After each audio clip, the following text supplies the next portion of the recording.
Salut, je vous improvise une petite vidéo pour expliquer le fonctionnement de comment fonctionne le monde au niveau physique, concrètement au niveau atomique, et de faire le lien entre la forme du monde et l'informe donc c'est-à-dire ce qui est invisible. Et donc c'est pour ça que je vais parler des atomes. Donc voilà, pas besoin de continuer pendant longtemps. J'ai un petit tableau pour vous expliquer. Donc là, on va dire c'est le noyau d'un atome. Je sais pas si vous allez bien voir. Voilà, donc là, il y a des électrons, neutrons et protons. Donc, on va mettre P, neutrons et électrons. Donc voilà, et ça circule autour du noyau, vous voyez. Bon, peu importe, je fais une très mauvaise illustration, mais bon, dessiner, c'est pas trop mon truc. On va avancer un petit peu. C'est pas grave si vous me voyez ou pas, le truc c'est de voir le tableau. Ouais, d'ailleurs, c'est un peu petit. Donc, il y a donc une charge négative, l'électron, une charge neutre, le neutron, une charge positive, le proton. Donc ça, c'est la matière physique de l'atome. C'est ce qu'on voit. Ce qu'on voit, c'est-à-dire 1% de l'atome. Ensuite, il y a la partie invisible, c'est-à-dire le vide que contient l'atome, ce qui est 99%.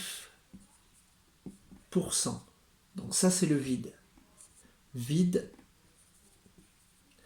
et matière. Ouais. J'aurais dû écrire en majuscule, car c'est très mal écrit. Mais c'est pas grave.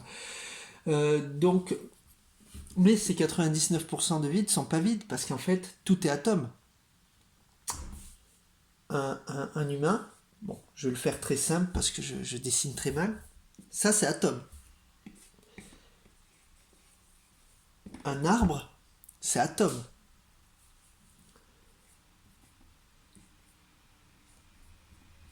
Une voiture, c'est atome aussi.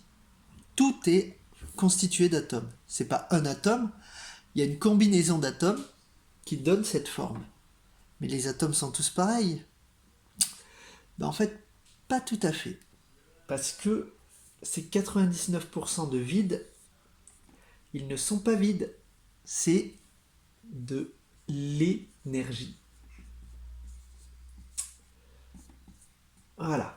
Donc il y a une énergie sous-jacente. Donc on va dire une vibration qui vibre à une certaine fréquence et qui donne en fait la forme que nous voyons. Et vous allez me dire, mais si ça vibre, pourquoi on ne voit pas que ça vibre? Parce que ça vibre très vite. Quand quelque chose vibre très vite, vous prenez une roue, vous la faites tourner à 1 million de km/h, c'est un exemple, vous ne verrez même pas la différence entre une roue qui tourne et une roue qui tourne pas. C'est un peu la même chose, on va dire. Donc donc on a 99% d'énergie, ce qui donne en fait la forme au monde. Donc ça, c'est la forme, ce qu'on ne peut pas voir.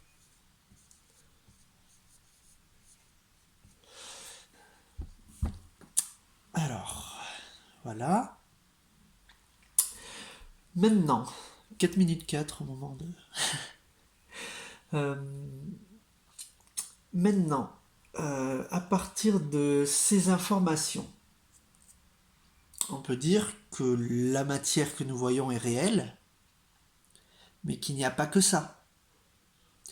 Si vous sentez les énergies depuis peut-être quelques mois ou quelques années et que vous ressentez ce qui se passe, le monde a une certaine forme. Et on voit le monde là, ça c'est le caillou là, qui n'est pas seulement qu'un caillou, donc là on peut dessiner les continents. Hop, voilà, et là on va faire l'Amérique vite fait. Voilà. Donc ça c'est le monde, c'est la planète Terre, on la voit, c'est 1%. 1%, c'est la matière.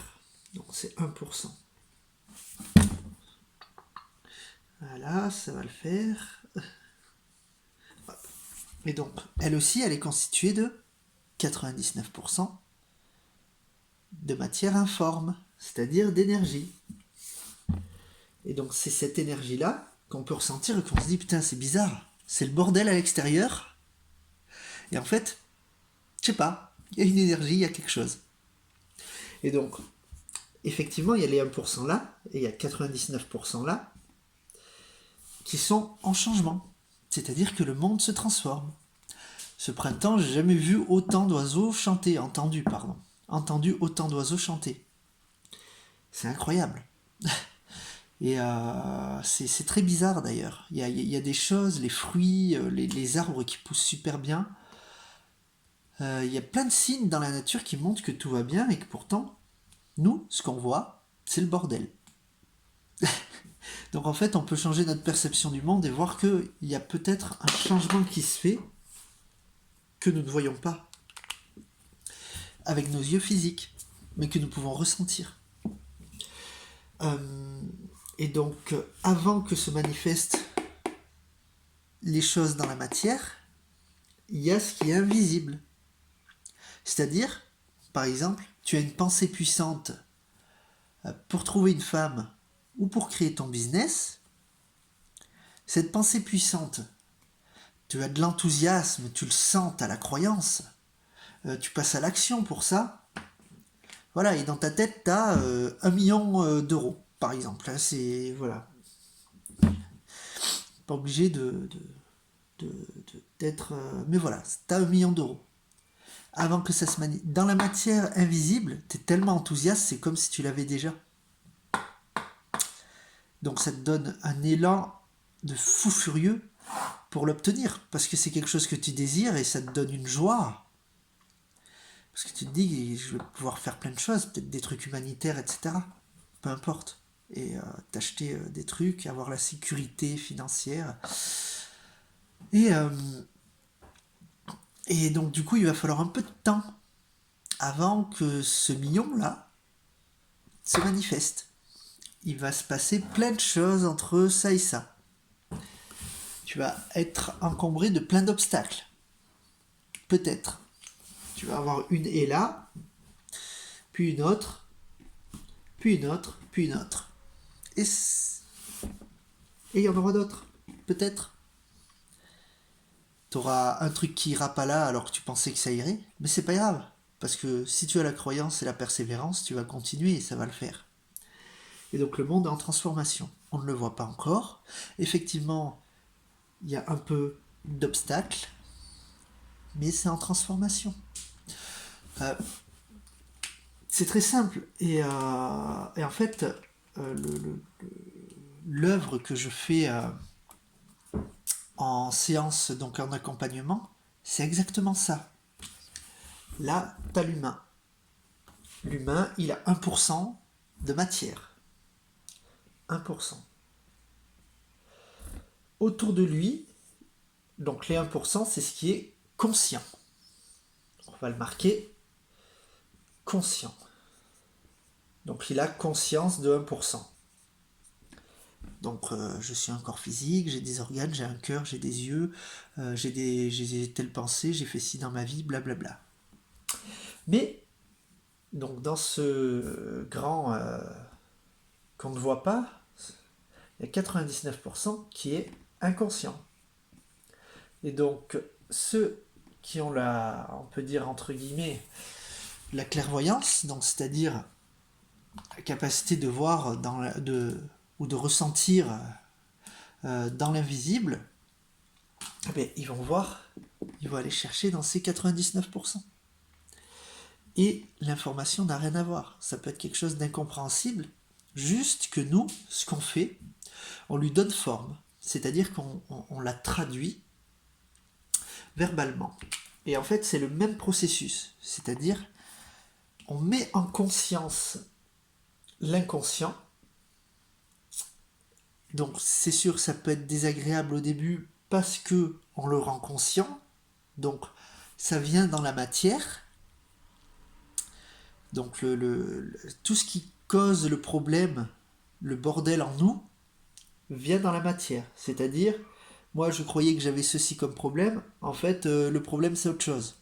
Et là, poum, prise de conscience. Ah merde. Peut-être que je me sens mal, peut-être que je me sens mieux, peut-être que c'est bon, j'ai compris, je peux aller de l'avant. Parce que dès que tu mets en conscience un problème, c'est le moyen d'aller plus loin. Et en fait, c'est la même chose avec le monde, ce qui se passe. Le monde, c'est que on a 1% pour lequel on peut être conscient, il y a 99% qui est inconscient. Donc, si on met en lumière ce qui est inconscient, eh bien, c'est-à-dire, c'est une bonne manière de le manifester. Donc, ce qui est inconscient, on peut dire qu'il y a des gouvernements qui manipulent, on le met en lumière, on le sait, on met en lumière en soi aussi qu'on se ment parfois à soi-même et qu'on ment aux autres. Dans ce cas, en le mettant en lumière, on permet de résoudre ceci, parce que ce que nous voyons du monde extérieur n'est qu'un reflet de notre monde intérieur. Et aussi, voilà, donc du coup, si on met tout ça en lumière et qu'on met tout ça, le fait que les énergies paraissent en tout cas légères, en tout cas, voilà, moi je sens de la légèreté dans les énergies du monde, et je suis pas le seul, il y en a plein, c'est pareil, et c'est pas un hasard vraiment. Et bien, si on le met en lumière, ça aide en fait à le manifester aussi, tout simplement. Et on le fait pas pour le manifester, on le fait parce que on fait juste évoluer le jeu. Parce que, en tant qu'humain, il y a des évolutions qui se font. Et effectivement, on a une part de nous qui, qui est bien plus grande et qui n'a pas d'évolution à faire. Parce qu'elle est simplement de la pure conscience, nous pouvons dire. Et c'est même pas une part de nous, c'est la totalité de notre être. Mais on a aussi un rôle à jouer là, ici, sur la planète. Et en fait, c'est ce qu'on fait. On joue notre rôle, peu importe. Euh, et même le pire des dictateurs joue son rôle. Et s'il n'est pas là, on ne peut pas mettre des choses en lumière, on ne peut pas se remettre en question sur nos logiques de surconsommation, etc. Et on ne peut pas changer les choses dans le monde. On peut le faire, mais en tout cas, c'est plus compliqué. Parce que on a besoin aussi des fois d'avoir des obstacles, des défis dans la vie pour apprendre des choses et pour aller au-delà. Sinon, on veut pas évoluer, on veut pas se voir en face. C'est vraiment ça le truc, c'est de se voir en face. Et voir les 99% d'un coup, l'esprit de l'homme ne peut pas le faire. Même au niveau des problématiques inconscientes que nous pouvons avoir, il y a peut-être des milliards d'informations qu'on peut connecter. C'est presque infini. C'est incroyable. La, la vastitude de ce que nous sommes vraiment. Et le monde, c'est pareil. La planète Gaïa, c'est pareil. L'univers, c'est pareil. Et tout objet, c'est pareil. Donc, bon, voilà. J'espère que vous aurez compris, que vous n'aurez pas trop de mal à me lire. Bon, de toute façon, j'ai parlé en même temps. Et voilà, donc c'était tout ce que j'avais à dire. Donc voilà, j'espère que ça vous aura parlé, que l'explication était très simple, surtout qu'en plus elle a une base scientifique, hein, je veux dire, c'est pas un truc spiritualo, je ne sais pas quoi, New Age, c'est du concret, l'énergie, c'est du concret. Donc voilà. Allez, je vous souhaite une belle journée. À bientôt. Salut.